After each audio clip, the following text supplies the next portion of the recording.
We're coming at you, Chris. Well, what is up, y'all? I'm Dusty. This is Fox Holler Homestead, and you are watching another episode of Tower Crane Tuesday. So today we're going to talk about something. It's not going to take a whole lot of time, but it's very, very important. It's actually one of the most important things that I consider in concerns to signaling a tower, and that's picking in the blind. Now, if you don't recognize the term picking in the blind, maybe you're not used to cranes or what have you, or you're getting into tower cranes, you're getting into cranes, what have you, etc., etc. Picking in the blind is when the guy on, or the man or the woman that's on the ground is in an area that the operator can't see them. So they obviously can't give hand signals. I can't see them. So they're going to have to give audible signals, whether it's going to be on the radio. Now, with those signals, a lot of times in comparison, there are times where I can see the rigger or signalman on the ground, and there's times, obviously, in the blind when I can't. The signals that occur when I can see them are going to be close, and it's going to vary from operator to operator what they choose. Now, there's some operators that want exact signals every single time, even when they can see them, and then there's individuals like myself that I don't need as many signals. You don't need to be on the radio the whole time. It gets kind of obnoxious if I can see you. Give me hand signals, because I know that a lot of times when you're down on the ground, you're trying to rig loads, you're trying to do this, you're trying to do that. I understand that. So if you can hold the radio in your hand, or if you can give me hand signals, I'm good with that. But then we get back to signaling in the blind. I can't emphasize how serious this is. It's very, very, very serious. This learning how to signal in the blind is going to not only help the communication between the operator and the individual, the bellman on the radio, but it's also going to prevent anybody from getting extremely hurt. God forbid anybody getting killed. So first thing that we're going to do is we're going to recognize that signaling in the blind has to do with painting a picture. Now, for the individual that's on the radio, because I can't see anything, I want you to paint me a picture of exactly what I can't see.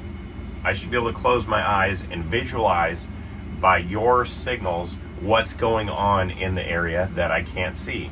And by doing this, the best way that I've learned is by giving signals in distance. And that includes the swing, it includes trolley, it includes hoist up, lying down, swing, etc., etc. It doesn't need to be an exact distance, but what that does by giving the operator signals in concerns to distance is it gives them the opportunity to know what speed to run that crane. Now, let's say, for example, there's someone in the blind, they say, go ahead and swing right. And the distance they actually want, but they didn't say it, was swing right 30 feet. Well, I don't know. I don't know that's how far you want to go, so I'm going to go really slow, and it's probably going to take forever to get there. If I have a better idea of swing right 20 feet, that gives me a clear picture as for where I'm going. Now, excuse me, the same thing goes with trolley, same thing goes with lining down, same thing goes with hoisting up. I'm going to spin the camera around real fast, and I'm going to give you a brief idea, or what's the word I'm looking for? An example of how to swing, and the signals that it would be really cool to hear, that are ideally what we want to hear. All right, you see that building down there? It's all the white and gray that's kind of looks like it's underneath the tip of the jib. Well, let's say I want to go to my right. Now, the signalman says, go, I need you to swing to your north, and we're about 200 feet out from your tower base. So I know my north is off to the right. So I'm going to start swinging. I'm going to trolley it out. And as I come into the swing, I'm going to speak as a signalman. All right, you're coming into your swing, easy on your swing, about 50 feet, 40, 30, 20, easy, 10, 5 feet, and swing.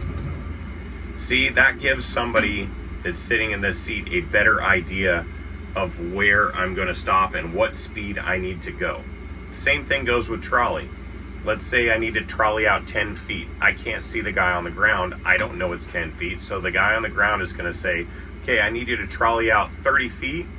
So I'm going to start trolleying. I'm going to trolley at a certain speed, like 2 or 3 in your second or third gear.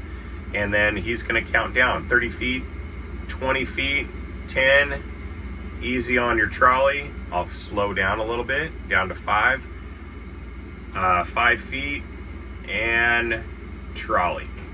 That'll give me a better idea. You start off with, as far as I'm concerned, whenever I've been on the ground, I've started off with a longer distance. And the reason is because, again, I've been familiar with what I need to hear up in the seat, and I try and convey that same message. So with that being said, again, when it concerns picking in the blind, if you're going to be down on the ground, give as many distances, as many signals as you can give. Again, paint the operator a picture of what they can't see. So start off far away, 50 feet, and it doesn't need to be different every time. You'll get into a rotation to where you're starting to give the same signals every time. It becomes more comfortable, and it will flow onto the radio a little bit easier. It's a little tricky at first because it feels like there's a lot of things that you need to pay attention to, especially when you get into multiple crane functions at the same time.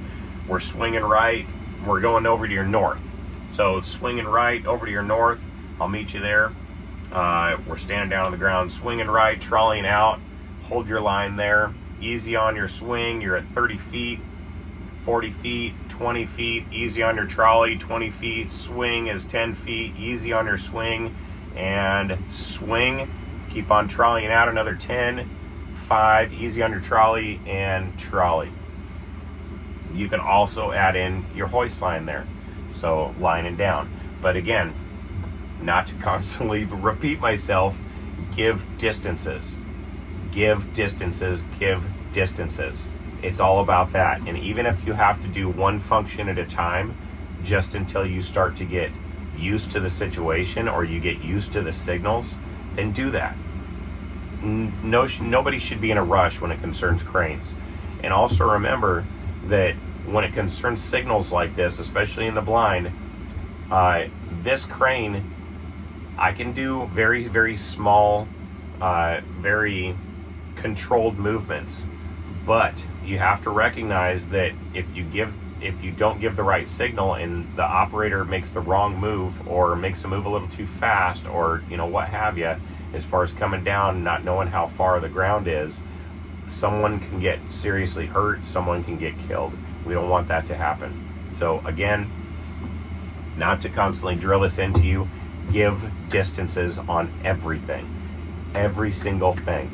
That also concerns when the load comes down and let's say the swing is already there. Let's say I'm on the ground. Swing is already there. Trolley's already there. I'm asking the operator to come down. You're at 50 feet, 40 feet, 30 feet to deck, 20 feet, 10 feet, easy on your line, 5 feet to my hands, got hands on, nice and easy, 4 feet, 3, 2, 1 to touch, inches, and contact. I know that maybe it sounds too much or a lot to remember, but it's not. Just concentrate on distances. The more distance that you give, the better off you're going to be in the blind. But anyhow, I'm going to end this for now. I'm going home. But I got nothing but love and blessings for all y'all out there. One of the things I do want to ask is if you guys have any questions or any videos you like to see about cranes, please leave those in the comments. Let me know what you guys want to see. Let me know what you're curious about. Let me know what you'd like to learn. And until next time, again, I'm Dusty. This is Fox Holler Homestead. We'll talk to you soon. Bye-bye.